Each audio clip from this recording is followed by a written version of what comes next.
Self-discipline in business, sales, and finances. In this part, you will learn how to develop the discipline necessary to join the top 10% of people in your field. You'll learn how to increase your productivity, performance, output, and results. You'll learn how to become one of the most respected and esteemed people in your organization and your industry. Chapter 8. Self-discipline and work. Vince Lombardi said, "Leaders aren't born, they're made. And they're made just like anything else through hard work. And that's the price we'll have to pay to achieve that goal or any goal."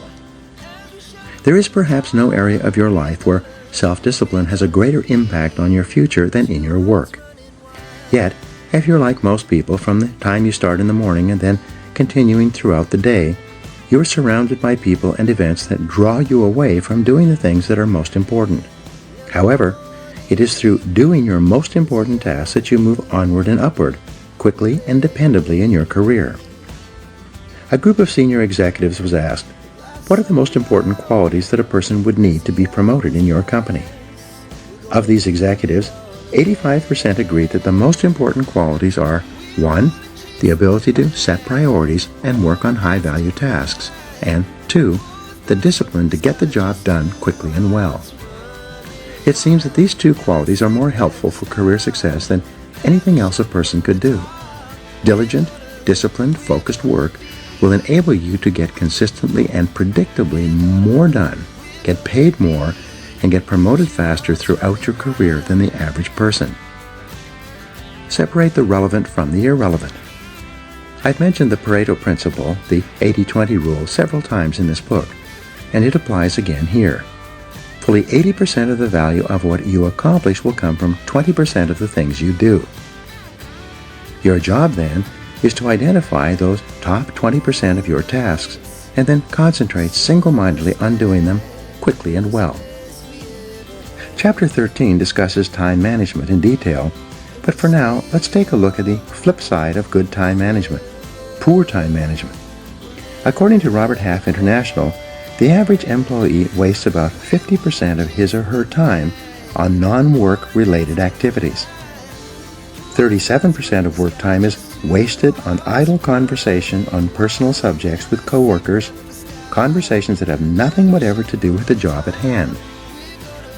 The other 13% of wasted time is consumed by coming in late or leaving early, by long lunches and coffee breaks, by surfing the internet, reading the newspaper, or conducting personal business during the day. Even worse, when people who waste a lot of time actually settle down and get to work, they spend too much time on low-value tasks and activities. As a result, they get very little done, which then causes them to feel that they are under continual pressure to get caught up.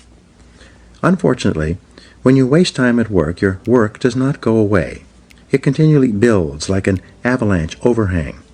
Deadlines come closer and closer. Stress mounts up until you finally force yourself to do the job, usually at the last minute, and then you often make expensive mistakes. Develop an excellent reputation. There is nothing that will bring you to the attention of people who can help you faster than for you to develop a reputation for hard, disciplined work every hour of every day. Average employees increase their income at only about 3% per year, which is just about the rate of inflation or cost of living increases.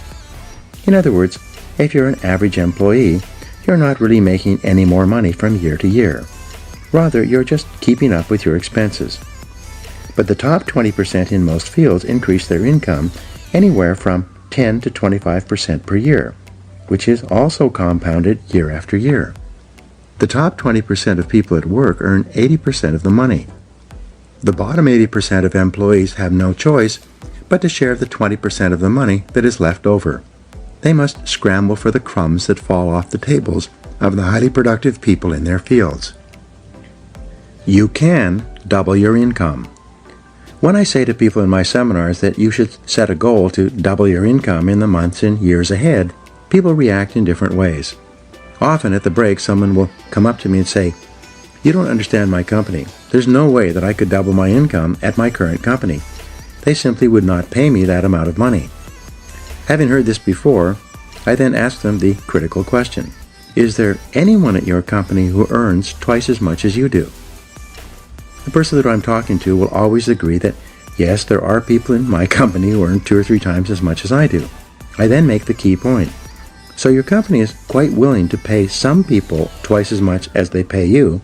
They're just not willing to pay you twice as much. Why is that? Then suddenly the light goes on. The individual realizes that it is not the company that is not willing to pay the money. It is the individual who is not contributing enough to be worth that additional money. The responsibility is his, not the company's. The law of 3 helps you to prioritize. When we coach entrepreneurs, executives, and business owners, we take them through an exercise that is designed to help them double their productivity, performance, and output within 12 months, sometimes even within 30 days. It's simple. Here's how it works. First, make a list of all the things that you do in a week or a month from the time you start work on Monday morning through to the end of the week. Write down everything, both small and large, including checking your email and returning phone calls. Then review this list and ask this key question. If I could only do one thing on this list all day long, which one task or activity contributes the most value to my company? As you go over your list, the correct answer will probably jump out at you. Whatever it is, put a circle around it. Then, ask the second question. If I could only do 2 things on this list all day long, which would be the second task or activity? Review your list again and identify your second most important task in terms of contribution to your company. Finally, ask the question once more. If I could only do 3 things on this list all day long, what would be the third item? We call this the law of 3. The law of 3 says that there are 3 primary things that you do that contribute 90% or more of your value to your company or organization. Your job is to identify those 3 critical tasks and then discipline yourself to do them all day long. All of your other minor tasks will be support tasks, complementary tasks, enjoyable tasks, or useless tasks. They will be little things that you've gotten into the habit of doing as a way of unconsciously avoiding the big, difficult, important tasks that can make a tremendous difference in your work and career. Calculate your hourly rate. Another way for you to double your income is for you to use the hourly rate method of calculating your personal value and your time allocation. First, determine the amount that you earn each hour. You do this by dividing your annual income by the number 2,000, which is roughly the number of hours that an entrepreneur or executive works each year in our society. 40 hours a week times 50 weeks a year. For example, if you earn $50,000 a year divided by 2,000, your hourly rate would be $25. If you earn $100,000 per year divided by 2,000, your hourly rate would be $50. Whatever it is, from that moment onward, resolve to do only those things that pay you your hourly rate or better. Refuse to do those things that someone else can do at a lower hourly rate than you. Do not waste your time doing things of low value or no value while your other important tasks are building up. Get on the same page about what work is most important. Once you have made a list of all the results you feel you have been hired to accomplish, and you have determined your 3 most important things that you do to justify your hourly rate, take your list of key activities to your boss and have your boss organize your job based on his or her priorities. You need to do this because you must be sure. Benjamin Trigo, co-founder of the Kepner-Trigo consulting firm and author of The Rational Manager, once said, "The very worst use of time is to do very well what need not be done at all." Yet it is amazing how many people are working hard on tasks that are of little or no value to their bosses. No matter how well you do an unimportant task, it doesn't help you. Even worse, working on low-value tasks keep you from working on the most important things you could be doing. Hard work on the wrong job can actually sabotage your career. The happiest days you will have at work will be when you are working on those tasks that your boss considers to be the most important. The unhappiest days at work will be when you and your boss are at cross purposes and not getting along, primarily because you are not completing the jobs that are most important to him and to his career. Your goal is to be paid more and promoted faster. Your goal is to become one of the most valuable and highest paid people in your field. Your job is first to make yourself valuable and then to make yourself indispensable to your company. This requires first and foremost that you are always working on those tasks your boss considers most important. Work all the time you work. The key to doubling your productivity and output, and eventually your income, is to really work all the time you're at work. Simply put, when you work, work. Don't waste time. Don't delay. Don't chat with coworkers or sit around drinking coffee. Don't read the newspaper or surf the internet. When you come into work in the morning, put your head down and then work all day long. The biggest time wasters in the world of work are other people who want to talk with you, distract you, delay you, and take up the time that you should be spending on high-value tasks.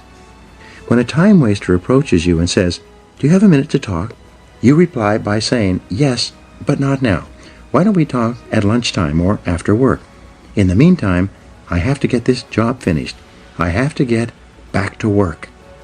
When you tell people that you are under the gun, that you have to get a task finished for your boss, they will usually leave you alone.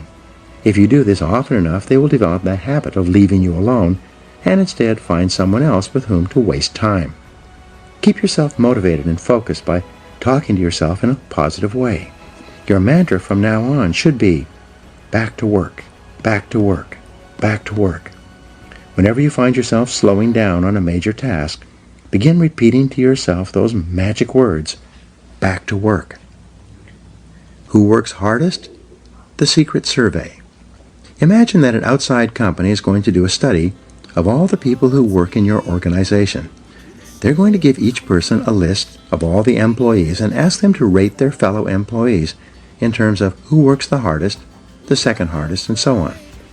They're then going to give this list of people, organized from the hardest worker down to the laziest, to your superiors. This list is going to be used to determine who gets paid more and promoted faster than others. Now, imagine that this survey is already being taken, but in secret. The fact is, in any organization, everyone knows who works harder than anyone else. Everyone knows who works less and who does not pull their weight. Everyone knows. It's not a secret at all. Resolve today that if a survey like this were to be taken 1 year from today, you would win the contest. Resolve today that you are going to develop the reputation for being the hardest working person in your business. This will do more to help you than almost anything else. When you are surrounded by time-wasting people and situations, it takes tremendous self-discipline to work all the time you're at work. You must constantly fight against distractions and interruptions so that you can get back to work.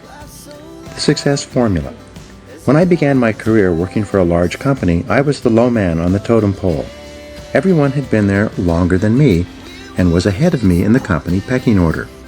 Even though I was in my early 30s, I still had no idea how to play the game or what to do to get ahead in the cutthroat corporate competition that existed. Somewhat by accident, I stumbled onto the formula that made me successful. It was very simple. Whenever my boss gave me something to do, I did it immediately. Like a dog chasing after a thrown stick, I would immediately throw myself at the task, complete it, and hurry back to my boss with the finished job. Initially, he would smile and say something like, "I didn't really need it done that quickly, but thank you for getting it done." When I was caught up with my work, instead of relaxing, I would go to my boss and say, "I'm all caught up. I want more work to do. I want more responsibility." These words became my mantra. I want more responsibility. Again, my boss, who was preoccupied with an enormous number of projects, would say something like, "Okay, leave it with me. I'll think about what else I can give you to do." Every day, like a broken record, I would go to my boss at the end of the day and say, "I'm all caught up. I would like more responsibility." Bit by bit, he began to toss me sticks. He would give me a little task to do to keep me busy. Whatever it was, I would go out immediately, complete the task, and bring him the results. I would then say, "I'm all caught up. I want more responsibility." Within 6 months, he began to see me as the go-to guy. Whenever he had something he needed done quickly, he passed by everyone else and gave it to me. He knew that whatever he asked me to do, I would do it quickly. Once, my boss asked me to fly to Reno to begin development work on a property that the company was purchasing. He told me I could go sometime in the next couple of weeks. Instead, I left the next morning. I went straight to the lawyer who was handling the transaction, and then to the engineer who was in charge of the development work. I immediately sensed that something was seriously wrong with this land purchase. I didn't know what it was, but as I went from person to person, asking questions and gathering information.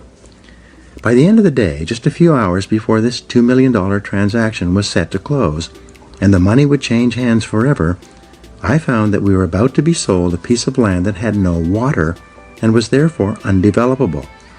Because of complex laws and limited riparian rights, water rights, the property was a worthless piece of ground that could not be developed within the next 100 years. If we had proceeded with the purchase, we would have lost $2 million. I immediately stopped the transaction, demanded that the lawyer cut me a certified check for the $250,000 deposit that was in his trust account, and flew home to my boss to tell him the story. As you can imagine, my boss was very happy with what I had done. From that day forward, I received more and more responsibilities. Within another year, I was running 3 divisions of the company and had a staff of 42 people in 3 cities. I later learned that my boss paid me more money than anyone else who ever worked for him, and he did so all on the basis of results and profitability. This is why whenever people ask me how to succeed in business by really trying, I give them the same advice. Whatever your boss gives you to do, do it quickly and well. Then go and ask for more responsibility. And when you get it, do the job quickly and well until you get a reputation for being the person who does things fast. This will help you advance in your career more than any other reputation you could develop. Pay the price. Here's a simple 3-part formula for success at work. Come in a little earlier, work a little harder, and stay a little later. This will move you so far ahead of your competitors that they will never catch up. Come into work 1 hour earlier, before anyone else arrives. Use that time to plan and organize your day, and get started on your most important tasks. Make sure that whatever time your boss comes to work, you are always there working before he arrives. Second, work a little harder. Don't waste time. Don't chat with coworkers. Work through lunchtime so that you can get on top and stay on top of your main tasks and responsibilities. Third, work 1 hour later than your coworkers. If they leave at 5 o'clock, you leave at 6. Use that extra time to complete your important tasks and get yourself organized for the following day. When you come in 1 hour earlier, work through lunch, and work 1 hour later, you add 3 full productive hours to your day. Because there are no interruptions when you work during these time periods, you'll actually accomplish 2 or 3 times as much as you would during your other work hours when you're constantly interrupted by other people and telephone calls. In fact, you can double or even triple your productivity, performance, and output by simply adding these 3 hours to your workday. The good news is that by coming in earlier and leaving later, you don't lose anything. You merely avoid the traffic tie-ups and slowdowns that most people suffer through on their ways to and from work. The 40-plus formula. To succeed faster at work, use the 40-plus formula. This formula says that you can tell where you're going to be 5 years from now by looking at the number of hours that you put in today in excess of 40 hours per week. If all you do is put in the regular 40 hours that everyone else puts in, all you will do is survive. Your annual increases will be 3 or 4%. You will have a job, but your income increases will go up at the same rate as everyone else.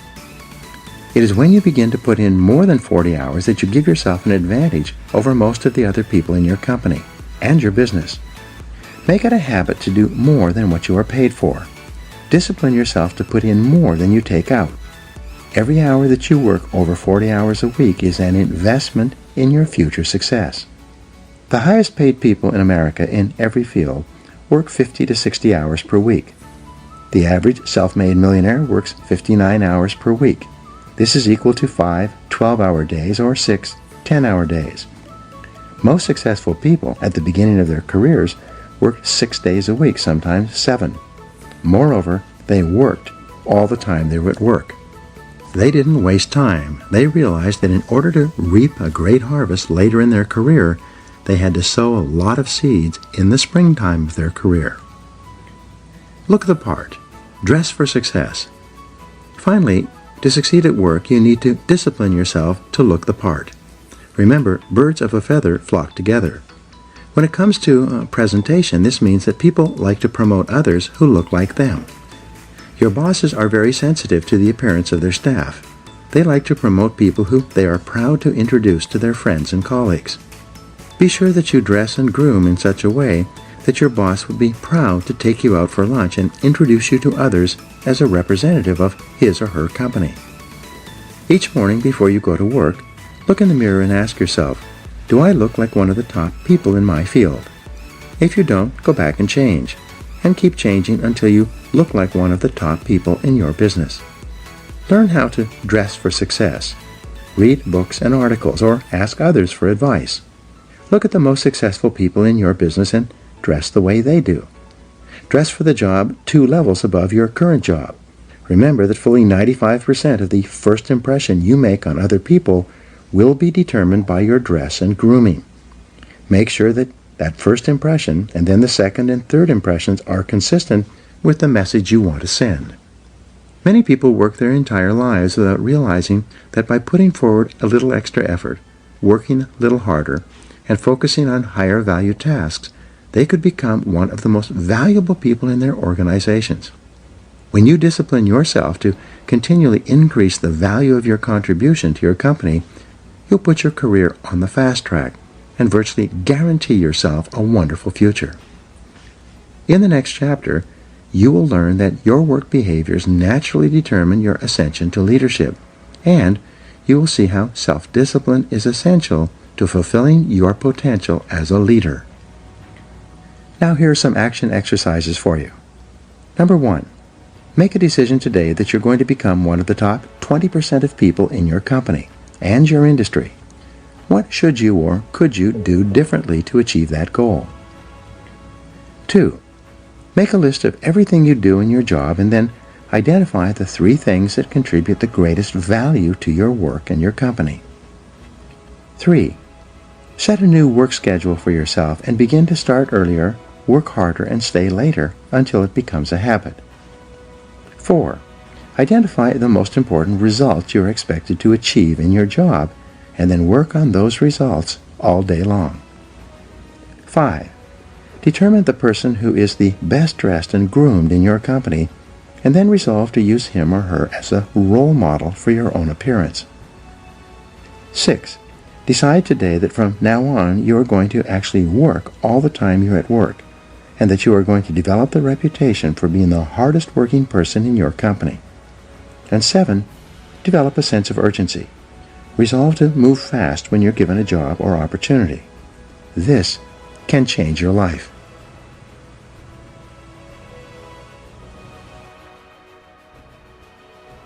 Chapter 9. Self-Discipline and Leadership. Nothing is more harmful to the service than the neglect of discipline, for it is discipline more than numbers that gives one army superiority over another. George Washington. Leadership and self-discipline go hand in hand. It is not possible to imagine an effective leader who lacks self-discipline, willpower, self-control, and self-mastery. The overarching characteristic of a leader is that he is in complete control of himself and every situation. There has seldom been a time in history when leaders were so needed and so much in demand as today. We need leaders at every level of society, both in the profit and non-profit sectors. We need leaders in our families, businesses, places of worship, community organizations, and especially politics. We need men and women who take their responsibilities seriously and are willing to step forward to take command of the situation. Fortunately, leadership is learnable. Leaders are developed, usually self-developed, over time through hard work, experience, and training. As Peter Drucker once said, there may be natural-born leaders, but there are so few of them that they make no difference in the great scheme of things. 4 stages of development. In your career in business, you progress through 4 levels of activity and attainment. First, you start off as an employee with limited knowledge and experience. Then, as you grow, learn, and develop the ability to get results, you evolve upward and become a supervisor. with responsibility for the performance and results of other people.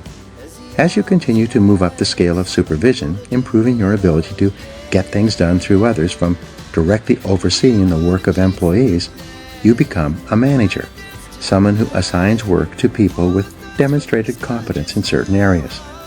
Managers have a larger view, and this comes with greater responsibilities. As you move up the scale of management, becoming more knowledgeable and effective and getting more and better results from more and different people, you reach the highest level, that of a leader. At this stage, you are responsible for determining what is to be done rather than how it is to be done. It is said that some leaders are made, some are born, and some people have leadership thrust upon them. Leaders emerge or are promoted to deal with a situation requiring leadership ability. In its simplest terms, the role of the leader is to take responsibility for results. The primary reason that people are promoted into increasingly higher levels of leadership is because they demonstrate the ability to get the required results at each level. The ongoing question of the leader is always, what results are expected of me? Clarity is essential. The main reason that some people are not promoted into greater leadership positions, or perhaps they are even fired, is because of failure to execute. They do not do the most important jobs expected of them, nor do they get the results demanded of them. Leaders have vision.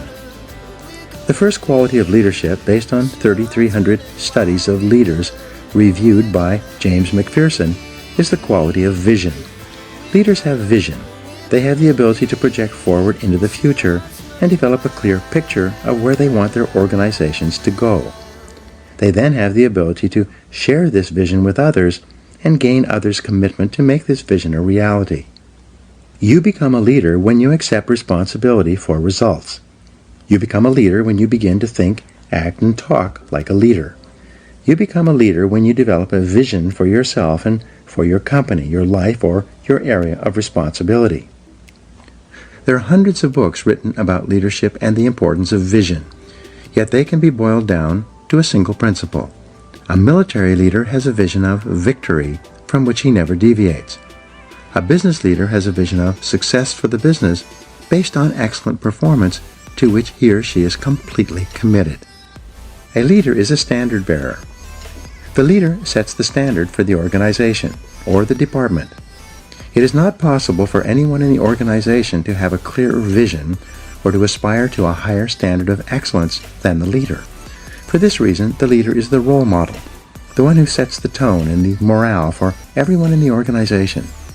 The personality and influence of the leader affects everyone below him in the company, organization, or department. You cannot raise morale in a business. It filters down from the top, from the leader. The behavior of the leader influences and affects the behavior of everyone else. If the leader is positive, confident, and upbeat, everyone in the organization will be influenced by his behavior and will be more confident, positive, and upbeat as well. Walk the talk. When you become a leader, you must discipline yourself to be leader-like. You must walk, talk, and act the part of a leader. You become a different person with different responsibilities than a manager. When you are working your way up, you are a part of the staff or the sales team. When you become a manager, you are part of management. This means that when you are part of the staff, your orientation is upward and sideways. But when you become a leader, your orientation is downward, toward all the people for whom you are responsible. Perhaps the most important behavior of a leader is for you to discipline yourself to be a role model. Imagine that everyone is watching you and patterning everything they do and say based on your behavior. When you become a leader, you no longer have the luxury to let it all hang out. From the time you are promoted into leadership, you have a special responsibility to discipline and control your words and behaviors in such a way so that you bring about the very best possible results for your organization and for other people. Set the standards.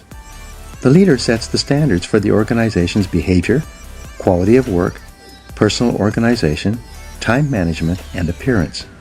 In excellent organizations, the leader is the person who everyone looks up to and wants to emulate. In most cases, the leader works harder than others in the company. The leader appears to be more committed, more determined, more courageous, more visionary, and more persistent than anyone else. The leader sets a tone that everyone wants to emulate. The leader also sets the standard for how people are treated in the organization. When the leader treats people with courtesy, consideration, and concern, it quickly becomes known that these are the standards to which others must adhere. Set values and principles. In addition to a clear vision for the organization, the leader must have a set of values and organizing principles that guide behavior and decision-making. Everyone must know what the leader and the company stands for and believes in. The job of a leader, then, is to articulate this vision of excellent performance within the constraints of high ethical standards at all times. He or she must walk the talk and live the values and behaviors he or she teaches. The very best standard for a leader is the golden rule: do unto others as you would have them do unto you.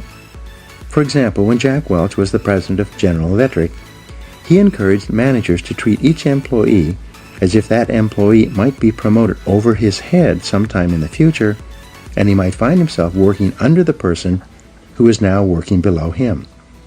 This way of thinking assured that managers treated their staff with a high degree of respect and courtesy. 7 principles of leadership. To be an effective leader, there are 7 principles you must incorporate into your leadership behavior and activities.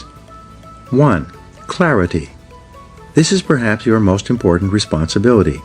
You must be absolutely clear about who you are and what you stand for.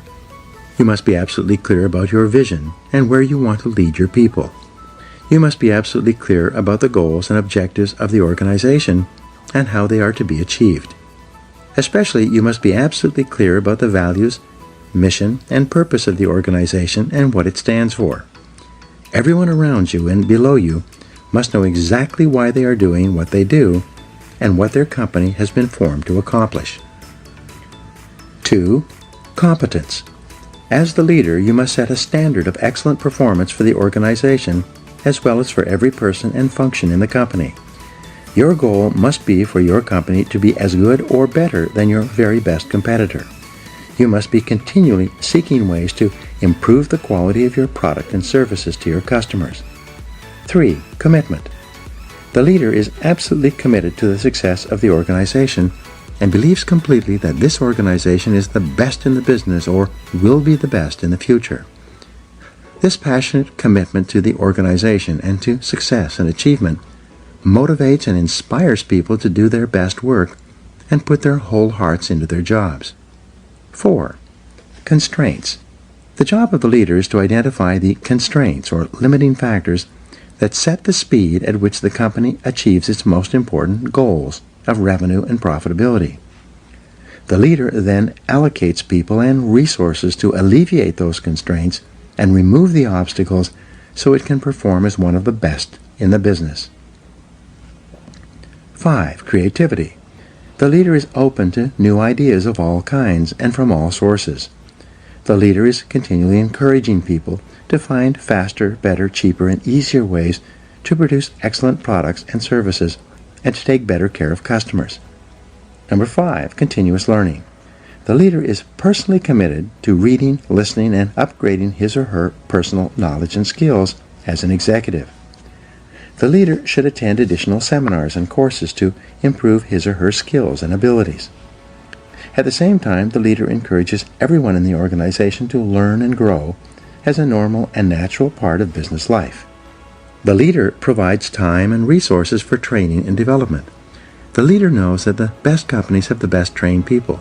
The second best companies have the second best trained people, and the third best companies have the least trained people and are on their way out of business. Number 7 is consistency. The leader has the self-discipline to be consistent, dependable, reliable, calm, and predictable in all situations. One of the great comforts of business life is for an employee to know that the leader is completely consistent and reliable. An effective leader does not change from day to day. The leader is not blown in the wind by each new situation or problem or emergency that arises. Instead, the leader is calm, positive, and confident, especially under pressure. The inevitable crisis. The only thing that is inevitable in the life of the leader is the crisis. When you rise to a position of leadership, you will experience crises repeatedly, crises that are unpredictable, unbidden, and often capable of seriously damaging the organization. It is in the crisis that the leader demonstrates his competence. In times of crisis, the leader becomes calm, cool, objective, and completely in control. The leader asks questions and gathers information.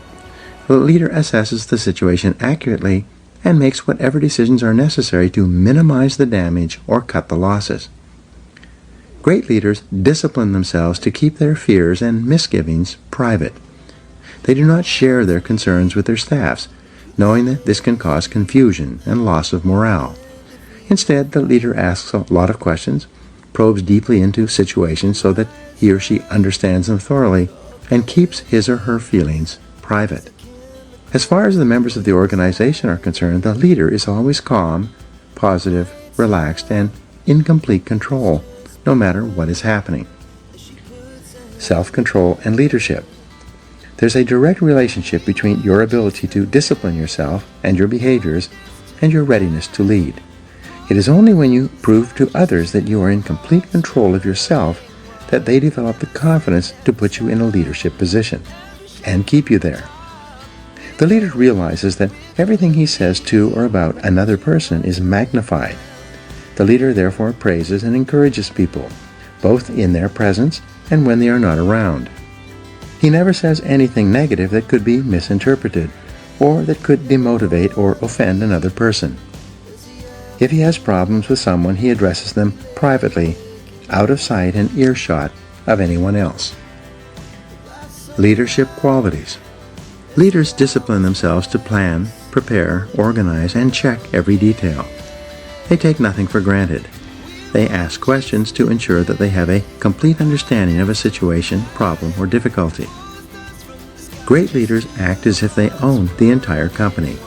They accept a high level of personal responsibility. The leader never complains, makes excuses, or blames others for problems. Leaders are intensely action-oriented. They gather information carefully and they make the decisions that are necessary. They set measures and standards and hold others to them. They insist that the job be done quickly and well. Leaders rise to the top. Leaders rise to the top of an organization as cream rises in milk. When you accept complete responsibility for getting results, concentrate single-mindedly on completing your most important tasks, continually upgrade your knowledge and skills as well as your ability to contribute value to your company, and treat other people with kindness and consideration, you will emerge as a natural leader. As you demonstrate your ability to make an increasingly valuable contribution to your organization, people above, below, and on both sides of you will want you to be promoted into leadership and will support you when you reach that position. One of your primary aims in life is to walk, talk, act, speak, and treat others as a leader would. Eventually, your position will be equal to your performance. In the next chapter, you will learn how to develop and practice the disciplines necessary to be more successful in your business life and activities. Now here are 7 action exercises that come from this chapter. 1. Ask yourself, what results are expected of me? And then, concentrate single-mindedly on getting those results every day. 2. See yourself as the leader of your organization and ask yourself, what kind of a company would this company be if everyone in it were just like me? Number 3, create a clear, exciting vision for yourself and your organization based on success and excellent performance. Number 4, identify the most important people in your business world and determine how you will have to behave toward them to get them to perform at their best. Number 5, resolve in advance that when the inevitable crisis occurs, you will respond in a calm, controlled, and intelligent manner. Number 6, clarify the exact values and principles you believe in and stand for, and then share them with the people around you. And number 7, treat each person around you as if they are competent, valuable, and important. This is the key to gaining the loyalty and commitment that you require as a leader.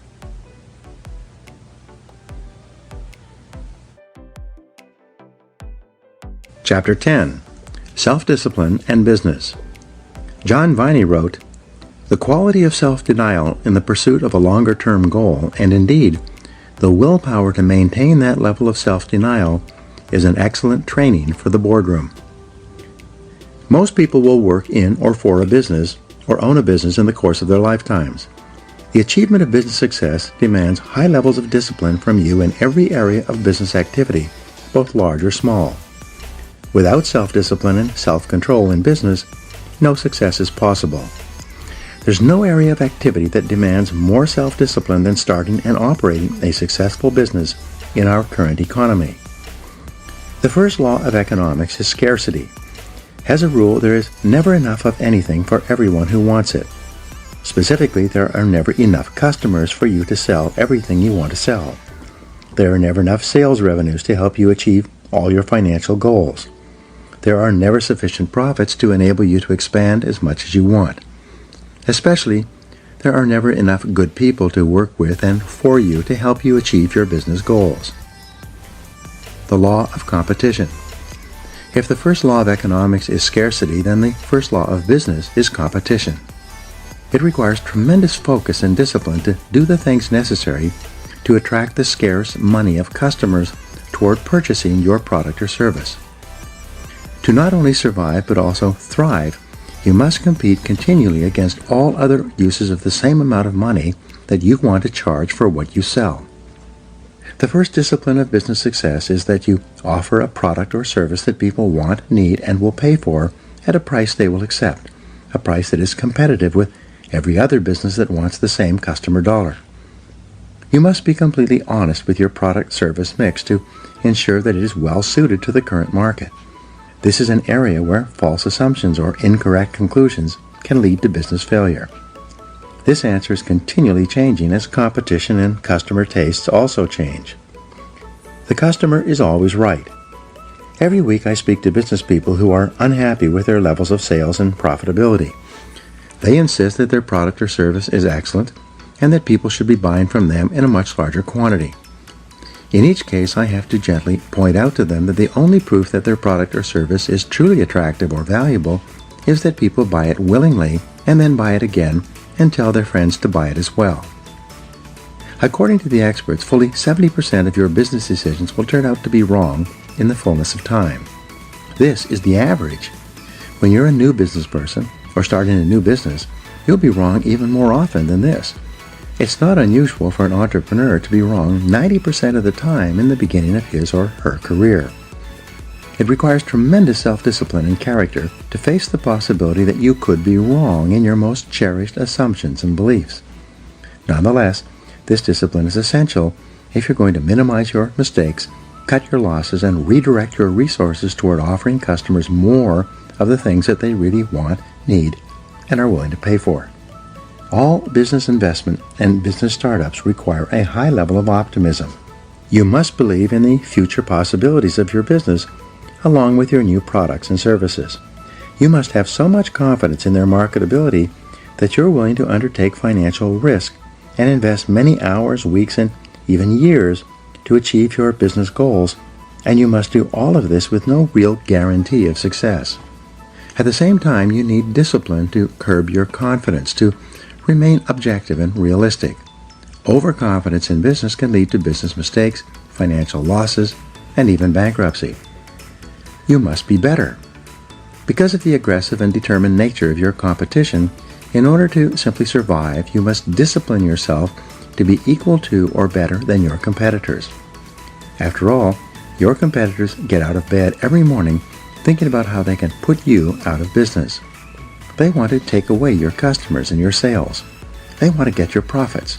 They want as much of your business as they can possibly get. To increase your probabilities of success against such competition, you must make every effort to outthink them. When you start a business or a new venture within a business, you require the discipline to do your homework thoroughly in advance. You create a complete business plan before you start operations, and you continue to update it and revise it every year thereafter. The discipline of advanced planning can spell the difference between success and failure. Challenge your assumptions. Most business ideas do not work, at least in their original form. As Peter Drucker said, errant assumptions lie at the root of every failure. A major reason for business failure is that the business owner or executive relies on assumptions that are not tested. They assume that the product or service is excellent in comparison with others. They assume that they can sell a sufficient number of those products or services and do so at a profit. They further assume that those profits will be substantial enough to make this investment of time and money more attractive than any other use of the same amount of time or funds. All of these assumptions must be tested carefully before any irrevocable commitment is made. According to the Kauffman Foundation on Entrepreneurship, 95% of entrepreneurs and small business owners in America earn less than $50,000 per year. Why is this? It's not because they lack the energy, intelligence, or ability to earn more. The very fact that a person has the courage and resourcefulness to start a new business means that he or she has above average levels of natural talent. The reason why so many entrepreneurs underachieve and fail is because they lack discipline. They lack the discipline to carefully study every aspect of the business before committing to it. They lack the discipline to test their assumptions rather than jumping to conclusions and hoping for the best. Don't let this happen to you. Identify your ideal customer. You need discipline to identify and determine your ideal customer, the exact person who can and will buy your product or service in sufficient quantities and at the price you need to charge in order to justify going into this area of business in the first place. You need the discipline, based on trial, error, and persistence, to develop a marketing plan that generates a steady and predictable stream of new leads for your business. To market effectively, you must be clear about your competitive advantage and your unique selling proposition. What is it about your product or service that makes it superior and more valuable for a customer than any other similar product or service being offered today? You need the discipline to develop a complete sales system from beginning to end that converts qualified leads into solid customers. It's amazing how many businesses just assume that the product or service will sell itself, whether they have a superior sales system or not. Know your true costs. You need the discipline to determine accurate costs and the proper pricing of your products and services. Walmart has become the biggest retailer in history, largely because of its expertise in this area. It's amazing how many businesses are selling products and services at a loss because they've never accurately totaled all the costs of bringing that product or service to market in the first place. You've heard the old saying, we lose money on every item we sell, but we try to make it up on the volume. Obviously, that's not possible. You need a quality control system in order to ensure that every product or service that you sell is of such high quality that your customers are so satisfied that they happily buy from you again and tell their friends. You need the discipline to develop a customer service policy, one in which you treat your customers so well that they become loyal to you and choose you over any of your competitors. The purpose of a business is to please your customers. What is the purpose of a business? The purpose of a business is to create and keep a customer in a cost-effective manner. Profits are not the purpose of a business. Profits are the result of creating and keeping a sufficient number of customers who yield a sufficient number of profits after all costs. What is the key measure of business success? The answer is customer satisfaction. Every effort and activity of your business must be aimed at satisfying customers in a manner that is better than any other competitor. What is the measure of customer satisfaction? The answer is repeat business. It is only when customers buy from you again that you demonstrate that you have fulfilled the promise you made to them when you got them to purchase the first time. A resale to a satisfied customer requires 1/10 of the time and expense as a sale to a brand new customer. All successful businesses rely on repeat business, which is only possible with high levels of customer satisfaction. This is a real discipline. What is the key to long-term profitability? The answer is recommendations and referrals. The ultimate question that determines the long-term success or failure of your business is, based on your experience with us, would you recommend us to others? You can only survive and thrive when the majority of your customers are so happy with your products and services that they will encourage their friends and associates to buy from you as well. Since a referral from a satisfied customer is 15 times easier to sell to than a cold call, which means it only costs 1/15 as much, referral business is the key to your future. You require tremendous focus and discipline to develop and maintain customer service policies that cause people to buy from you, then buy again, and recommend you to their friends. Set high standards. You require the discipline to set standards of excellent performance in every area of your business and then to continually strive to get even better. You need to practice the CANI formula, which stands for continuous and never-ending improvement. No matter how high your level of quality is today, you can never be satisfied. You must be continually raising the bar on yourself and on everyone within your area of responsibility. You require the self-discipline to work long, hard hours for many months and even years to get to the top of your business. The average entrepreneur, business owner, or self-made millionaire in America works 59 hours per week. Some entrepreneurs even work 70 to 80 hours per week in the first few years of building their businesses. You must be prepared to discipline yourself to put in this amount of time and level of hard work if you want to be the best and get to the top of your field. Think about the solution. To succeed in business, you need the self-discipline to be proactive rather than reactive. You need to focus on solutions rather than problems. You need to concentrate on the most important thing you could possibly be doing every hour of every day rather than getting sidetracked by low-value or no-value tasks and activities. Above all, you need the self-discipline to settle in for the long term, to develop a long-time perspective in your business life. Because of the intensity of competition, it takes many years of disciplined effort for you to become a business success, whether this is in your own business or working for someone else. There are no shortcuts. There are no easy ways to get to the top. There is only one way, and that is through hard work, discipline, and willpower. On average, it takes about 2 years to break even in a new business venture. It takes another 2 years of positive cash flow to pay back the money you borrowed in the first 2 years. It then takes another 3 years before you become truly successful. In addition, everything costs twice as much and takes 3 times as long. Based on these statistics, why should you start your own business or embark on a new business venture? Because the time is going to pass anyway. After all, 5 years from now, you will be 5 years older. And 10 years from now, you will be 10 years older. At the end of that time, you will either be at the top of your field or still down among the 80% struggling for every dollar and worrying about money every day. The choice is yours. Discipline is the key. In the next chapter, you learn the discipline that controls the lifeblood of your business, sales. In the final analysis, as Peter Drucker said, the purpose of a business is to create and keep a customer. Now, here are some action exercises for you. Number 1, stand back and look at every area of your business as if you were an outside consultant. What changes would you recommend? 2, imagine you were starting your business over again today. Are there any products or services that you would not bring to the current market? 3, identify the 20% of your products and services that account for 80% of your sales and profits.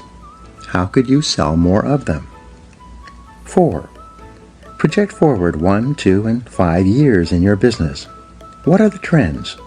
What will your customers be buying in the future? 5, list 3 ways you could improve your customer service to ensure that customers buy from you again and tell their friends. 6, list 3 ways that you could attract more and better qualified leads from your marketing and advertising activities. And 7, list 3 ways that you could make more sales to the prospects you attract, or that you could attract more and better prospects.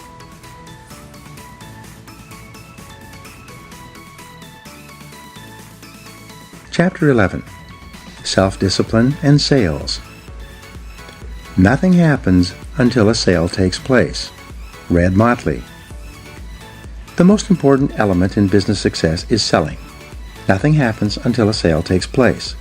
All the factories, businesses, offices, and producers of goods and services only leap into action when someone somewhere makes a sale to someone. Selling is one of the hardest professions in America. It is also the only profession in which a person can start with limited skills to achieve one of the highest incomes in our economy. Moving onward and upward in sales is like driving on the Autobahn in Germany. There are no speed limits. You can go as far and as fast as you want by stepping on the accelerator of your own ambition and determination to excel in the profession of sales. Business success or failure. Thousands of bankrupt or insolvent companies have been analyzed over the years to determine why they failed. After all the data was sorted and studied, virtually every business failure came down to one reason: low sales. In contrast, whenever a business was succeeding, growing, yielding profitability, increasing its share prices, and offering opportunity for more and more people, the reason boiled down to one factor: high sales. Everything else was secondary. Almost everything you do in a business either increases or decreases sales. Everything either helps or hurts. Everything either attracts or keeps more customers or drives them away. Everything counts when it comes to sales. The discipline of generating sales. Whether you are a salesperson or a business owner, you require the self-discipline to focus and concentrate on generating sales every hour of every business day. A group of researchers interviewed several hundred senior executives and business owners and asked them, "How important is sales and marketing to your business?" Without exception, they all replied, "Sales and marketing is absolutely essential to our survival and growth." The researchers then conducted a time and motion study of these same business owners and executives, following them around and tracking their time usage over the course of a month. At the end of that time, they completed their calculations and determined that the average business owner or executive who professed that sales were absolutely essential to survival and growth was spending only 11% of his time on sales and marketing. The remaining time was spent on meetings, discussions, paperwork, administrative work, luncheons, and a variety of other activities that contributed nothing to sales generation. If you're a sales manager or business owner, you must discipline yourself to focus most of your time and attention on getting your salespeople to generate the sales on which your company depends. You must spend 75% of your time working with your salespeople and accompanying them when they visit your customers and make presentations and sales. Do your paperwork before or after work, but during working hours, when customers are available to be seen, you should dedicate yourself entirely to sales generation. How to go broke. Some years ago, I started a new business. I developed the product and then began advertising via direct mail, radio, television, and newspaper. I allowed myself to be completely overwhelmed with planning, paperwork, and advertising activities. By the end of the year, I was out of money and my business was almost broke. At that time, I realized that I had taken my eye off the ball of sales. I then sat down over Christmas and designed a complete sales process. On January 2nd, I picked up the telephone and began making appointments. Over the next 2 months of aggressive and focused sales activity, I did more business than I had done over the entire previous year. I saved my business and my home, and I never lost sight of that focus again. One of the most important questions you can ask as a salesperson, entrepreneur, or business owner is whether what I'm doing right now is leading to a sale. Ask this question of yourself repeatedly throughout the day. Every time the answer comes up no, you must immediately stop whatever you are doing of lower value and turn your attention to sales generation. In addition, make sure that all the people who are responsible for sales in your company ask and answer this question in the affirmative all day long. Overcome your fear of rejection. Assuming that you have an attractive product or service, one that is reasonably priced and suited to the current market, the biggest problem that telephone salespeople and outside salespeople face is rejection. The fear of rejection does more to sabotage a sales career and undermine sales activities than any other single factor. It is the major obstacle to sales success. It takes tremendous discipline for salespeople to get up every morning and go out and face the inevitable rejection that they know they're going to receive all day long. Most people cannot handle this continuous rejection. Therefore, to avoid the emotional pain that comes with rejection, many salespeople engage in a series of displacement activities to avoid being rejected. First of all, they make fewer calls. According to Columbia University, the average salesperson works about 90 minutes per day. In other words, only about 1.5 hours out of an 8-hour day. They spend the rest of the time warming up and getting ready, shuffling paperwork, checking the internet, reading the newspaper, chatting with coworkers, coming in late, leaving early, and taking extended lunches and coffee breaks. As a result, by the end of the day, on average, the salesperson has worked only 90 minutes. Increase face time with customers and prospects. When is a salesperson actually working? The salesperson is only working when he or she is ear-to-ear on the phone or face-to-face with someone who can and will buy within a reasonable period of time. The rule for sales success can be contained in 6 words. Spend more time with better prospects. There's no other way to generate a high, consistent, and predictable level of sales results. Because of the fear of rejection, however, salespeople procrastinate and delay throughout the sales day, doing everything possible to avoid getting face-to-face with people who can say no. The key to sales success, as I learned as a young salesman, is to realize that rejection is not personal. Prospective customers always say things like, "No, I'm not interested," or variations of, "I don't want it, I don't need it, I can't use it, I can't afford it, I'm not in the market right now," or "I'm happy with my existing supplier." The professional salesperson realizes